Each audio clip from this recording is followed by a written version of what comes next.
सबके के जय मसीह। मैं धन्यवाद करूँ ना प्रभु फिर से आज मुख्य तो इनका सामने आवे के मदद करलक और इसे एक सुनहरा मौका दिलक, अवसर दिलक। ओकर अनुग्रह से आज मैं तो इनका सामने आवे के सीखूँ और मैं आज कुछ बातों के बताए चाहूँगा। आज हम मन एक विषय के देखो छोटे समय में, और वो विषय है कि स्वर्ग का राज के बारे में मन देखो।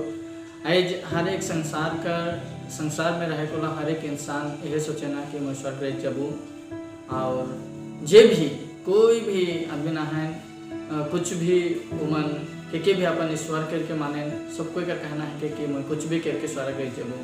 लेकिन पवित्र बाइबल ऐसा बात नहीं बताएला, यीशु ऐसा बात नहीं बताए। हमें मन जानी ना कि यीशु के बिना के भी स्वर्ग राज जाए नहीं सके ना। तो हमें मन जानी ना बहुत सारा बात है, लेकिन मैं तो इनके एक वचन से एक बात पढ़ के मैं सुना चाहूँगा कि स्वर्ग राज किस रीति कर चीज़ है। के बाइबल में कहला कि जे मन यीशु के जानबाइन, यीशु कर बात के मनबाइन और यीशु का रास्ता में चलबाइन, वही मन स्वर्ग राज जा सकबाइन। लेकिन ये स्वर्ग राज कर जो बात है कि इस बात किस रीति से हमें मन जाने सकी ना। तो जब हमें मत्ती के किताब में पढ़ी एक जगह ऐसा लिखल है, तो एक जगह ऐसा लिखल है कि यीशु बताए लगेला, यीशु कहेला कि मैं तो इनके बताए चाहूँ यदि तुहिन मन चाहबा होले तो इनके खुल के पढ़ सकला। मत्ती के किताब उकर 13 का 44 में है, सिर्फ एक ही पाद में पढ़े चाहूँ। मत्ती के किताब 13 उकर 44 में ऐसे लिखल है कि स्वर्ग का राज्य खेत में छिपे हुए धन के समान है, जिसे किसी मनुष्य ने पाकर छिपा दिया और मारे आनंद के जाकर और अपना सब कुछ बेचकर उस खेत को मोल लिया। तो यहाँ का होते कि स्वर्ग का राज खेत में छिपा धन कर समान के, और कोई एक व्यक्ति का करेल उके पावेला और पाए के वो लुकाए देवेला और वो खुशी से जाके वो ओकर सब कुछ के बेचेल और उस खेत के वो कीन लेवेल।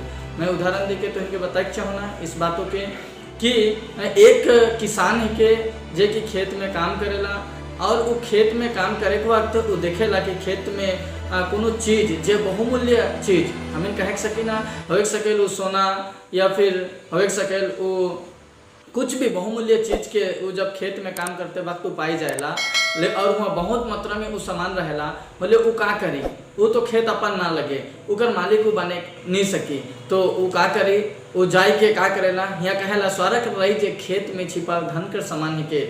तो आज परमेश्वर का जब वचन जो है कि ये भी छिपल धन कर समान है के। प्रियो मैं कहे चाहूँ ना कि जे मन भी हमें आहिन आज परमेश्वर के वचन के हमें खोजे पड़ी। जब हमें नहीं खोजो, जब हमें खुद से इके नहीं चाहो तो हमें ये मौका नहीं पाओ।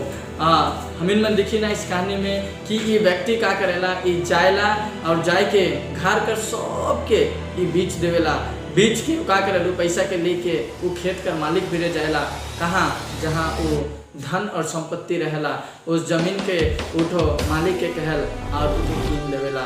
रियो आज भी स्वर्ग राज एक छिपा धन का समान है जे कि इस संसार का इंसान मन नहीं जाने ना, और वो मन सोचे ना कि मैं जे करो थो, जे भी पुण्य काम करो थो, जे भी अच्छाई काम करो थो, सब इंसान भी रहे अच्छा बुद्धि है, एक अच्छा टैलेंट है, एक अच्छा गुण है, लेकिन हर एक अच्छाई से, हर एक बुद्धि से, हर एक टैलेंट से सब कोई स्वर्ग राज प्राप्त कर नहीं सकेगा। ये स्वर्गीय ज्ञान है प्रियो। बाइबल में बताया कि तुम्हें नीचे का निका और ऊपरे का निका, और ये संसार में जो दिसेला ये दुनिया पर बात दिसेला, लेकिन जो ऊपरे से आवे यानी कि स्वर्ग से जो आवे, परमेश्वर के ओर से जो आवेला वो स्वर्गीय बात है। पहले आज हम स्वर्गीय बात के जाने कर लगे, स्वर्ग के करे कर लगे, हम इनके यीशु भी आवे खे और खोजे खे और जाने जरूरी है। पहले मैं विनती करो ना तुहिन जयमान इस बातों के सुनो था, प्रभु का इस वाणी के सुनो था। मैं विनती करे चाहो ना कि तुहिन मन सचमुच एक बेर सोच लेवानी, एक बेर बुझ लेवानी, एक बेर जांच लेवा और एक बेर देख लेवा। मैं तनिसन बात कह के मैं अंत करे चाहो ना, देखा इस संसार में हर एक इंसान आज दुख, निराश, हताशा है। बहुत कर घर में उमन यदि बीमार हैं, बीमार से उमन के छुटकारा नहीं मिलो थे, यदि मन में अशांति है उमन शांति नहीं पाओत हैं, कुछ भी नहीं पाओत हैं। लेकिन जब हमें यीशु फिर आवी ना, हम इनके यीशु कर नाम से हम इनके उद्धार मिलेला, ओकर नाम से हम इन बीमार में चंगा होवेला, हम इनकर हर एक पाप क्षमा होवेला, और सबसे बड़का बात है कि हम इन स्वर्ग कर भी भागीदारी हो जाएगा। सो प्रियो मैं धन्यवाद देख चाहूँ ना तो इस वचन के सुनलाई कर, लेकिन प्रभु आशीष देवो, प्रभु का ऐसा योजना है तो फिर से मैं